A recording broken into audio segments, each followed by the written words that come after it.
I think it's safe to say at this point that Halo Infinite is nothing if not a total disaster. And there's no real way I see 343 pulling out of this nosedive. They just released a roadmap. We're here to talk about it today and what it means for Halo as a franchise and Halo Infinite, the game that is currently out. Hi, I'm Little Bobby here with 59 Gaming Direct. And if you're new here, make sure you subscribe and hit that notification bell so you can stay up to date with all the news, reviews, and more that we put out here on 59 Direct. Leave a like and a comment if you enjoyed this video, letting us know what you think about this big Halo news. So let's get right into it. So Halo Infinite has been plagued with problems basically since it arrived. If you want to watch my review that I did last year when it came out, you can do that. It'll be linked in the top right hand corner. Personally, I thought the campaign was extremely lackluster. It felt like we had no agency, no urgency, nothing really that pushed us through it.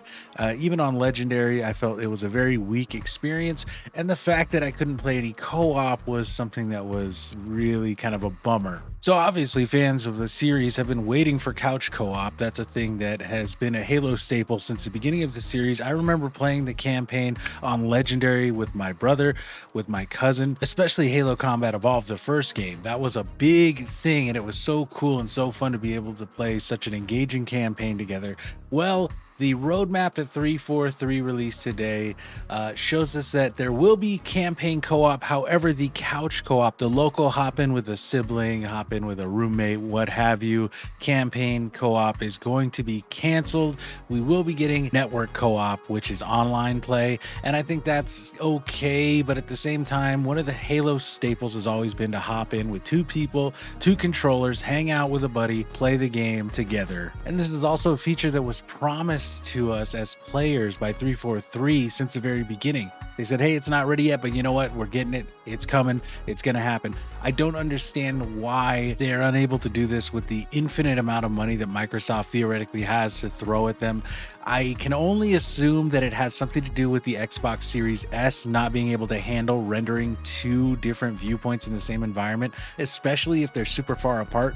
That system is a great deal. I always tell people that if you're a very casual gamer and you want a next-gen system, go for Xbox Series S with Game Pass. That's going to be the most bang for your buck. However, that system is really hampered by its technical capabilities. It is not as powerful as a PS5 or an Xbox Series X, and we kind of see that with some of the games and how they have to make compromises for the Series S. But aside from not getting couch co-op, which again is a staple of Halo that I'm really disappointed we won't have, players are also going to be able to play the Forge beta starting November 8th.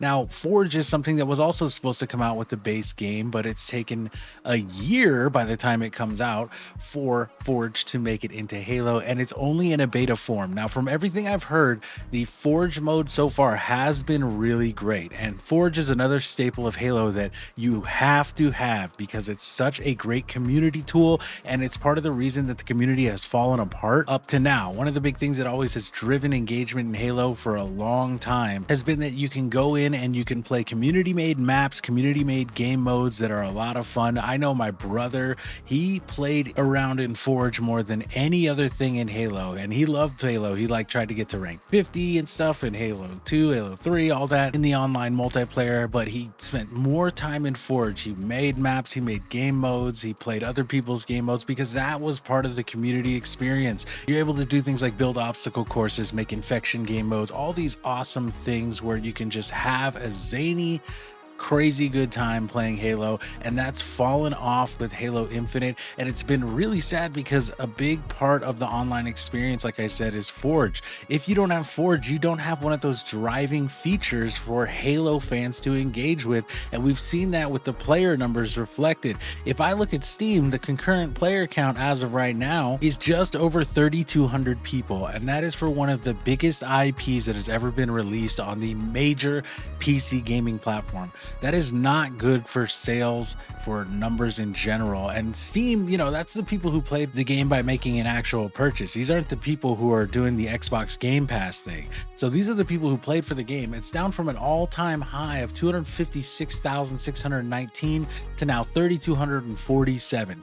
That is such an insane drop off, and it's so sad to see how 343 has been nothing but reactive. They have not been proactive at all. And again, this is one of those things we talk about all the time on this channel, is that that Microsoft has a real management problem, a leadership problem. There's clearly not enough happening with management trying to get teams motivated and get them focused on doing what they need to do. So aside from Forge coming out as a beta, at least we're finally going to get to have something to play around with. If you are still playing Halo Infinite, I'm definitely going to jump in to check out the Forge mode, because the PvP has always felt great. It's just now there's not enough people playing it to ensure quality matches. But the thing that's going to be really cool about that is we will get to see the community flex some of its creative muscle, and hopefully this will bring people back to Halo Infinite and create a community again, because the community has all but died out. And that's not something we couldn't see coming with every struggle that 343 has had.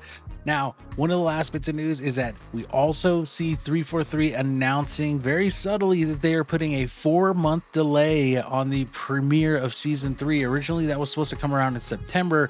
We were going to have 2 6-month seasons. Season 1 was 6 months. Season 2 was supposed to be about 6 months. So that by the 1-year point, we had Season 3 coming in, hopefully again revitalizing the game a little more. But now we are seeing that the release date for Season 3 is set for March 7th, 2023. But if you're a player of Halo Infinite currently, if you play between November 8th and March 7th, you will get a free 30-tier battle pass. I see that as the absolute least that they could do over at 343 to ensure that people have some kind of reward for the dedication and time that they've put in if they are a dedicated player. Now, we see that on Steam, we don't have a lot of people playing Halo. Now, we can't look at the Xbox Game Pass numbers, but I haven't heard people talk about Halo. I haven't seen any YouTube content on Halo except for saying it's dying. There is nothing happening with Halo Infinite from what I can see, and I don't know that a free 30-tier battle pass is going to bring people back in that big gap between November and March for a new season. Like I said, the thing that they're resting on right now is going to have to be that Forge beta. There's also going to be a couple of new events, right? In January, they say there's going to be a joint fire event. Who knows what that is? They're bringing back the Winter Contingency for Winter Contingency 2 in December. There will be a new game mode in November, finally a new game mode, and there's going to be another 2 new game modes in March, VIP and Escalation. And one thing that does interest me is the new narrative event. I don't know if that's strictly going to be for PvP, if there's going to be like a story you play through in PvP like the original Titanfall game, or if that's meaning that there will be something in the story mode like an expansion that's going to come out. It remains to be seen. We're also seeing we're finally getting in-game reporting in March, 16 months after the game debuts. So there's a lot of stuff that is just being left by the wayside. 343 has really done nothing but drop the ball, and I don't see that Halo really has the staying power. We will have to wait really to know for sure after November. If after November the Forge mode works really well, you could see a return of Halo Infinite in your YouTube feeds, on Twitch, on Instagram, TikTok, all those social media places. But if there's issues with Forge mode, if there's things like disconnects, if like things don't save properly, if they don't get uploaded to the community properly, I predict that will be the final nail in the coffin for Halo Infinite. I don't see anything happening with this game if the Forge mode doesn't take off. I'll be calling it right now with the way Microsoft works with their IPs and things like that. If the Forge mode doesn't help the game regain some of its footing, then you will see Microsoft within 6 months of November, probably by March, maybe a little after the debut of Season 3, say that they're going to be retiring all work on the game and starting work on a new Halo project. Because you can only try to plug the holes of a sinking ship for so long before you just have to abandon it. And I think that's what Microsoft is going to do if Forge doesn't bring back the player numbers that they want. Anyway, that's it for the news on Halo Infinite and 343's real huge failure as a developer on this project. At this point, honestly, Microsoft needs to step in and either change the entire leadership of 343, or they need to shut down the studio and put it in the hands of someone else, because Halo is such a fantastic IP that so many people are connected with, and it's such a shame to see it go into this bad state that it's in currently. But that's all for me today. I'm Little Bobby here with 59 Gaming Direct. Don't forget to subscribe, ring that notification bell, leave a like if you enjoyed this video, and comment down below. Let us know what you think about 343 and the whole debacle here with the new roadmap that we saw today involving Halo Infinite. Thank you guys so much for watching, and I hope to see you soon.